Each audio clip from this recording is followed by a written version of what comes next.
Ration card থাকিলে আপোনালোকে লাভ কৰিব ২,০০০ টকাৰ ধন।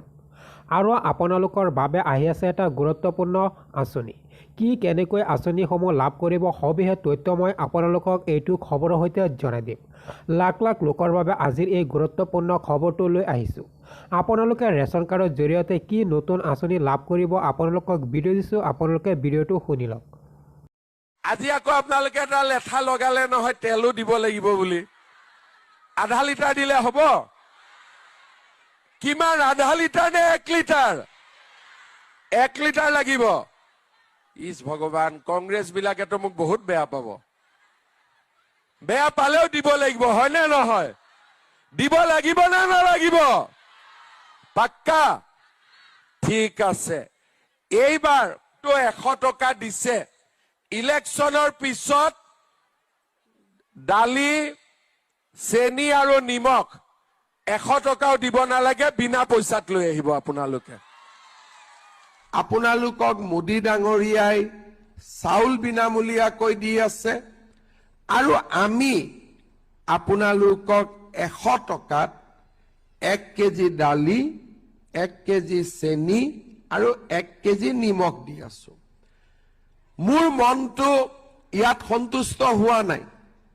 মই আৰু কিবা কৰিব খোজো।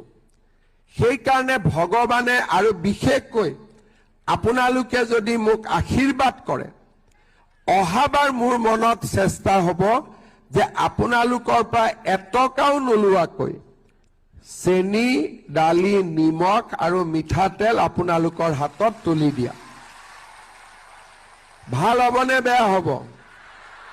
সঁচাই ভাল হ'ব?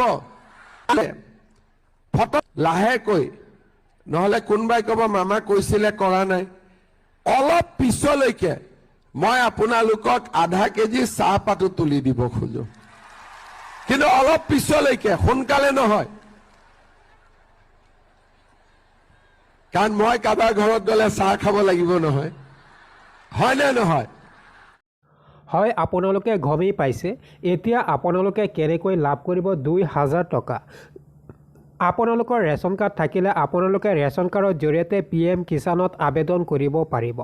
PM কিষাণৰ 23 নং কিস্তি ধন জুন জুলাই মাহৰ ভিতৰত আপোনালোকে লাভ কৰিব পাৰে। লগতে আপোনালোকে লাভ কৰিব ২,০০০ টকাৰ ধন। সেইবাবে আপোনালোকে অতি সোনকালে কৃষকৰ বাবে আবেদন কৰি লওক। 23 নং কিস্তি ধন আপোনালোকে লাভ কৰিব ২,০০০ টকাৰ ধন।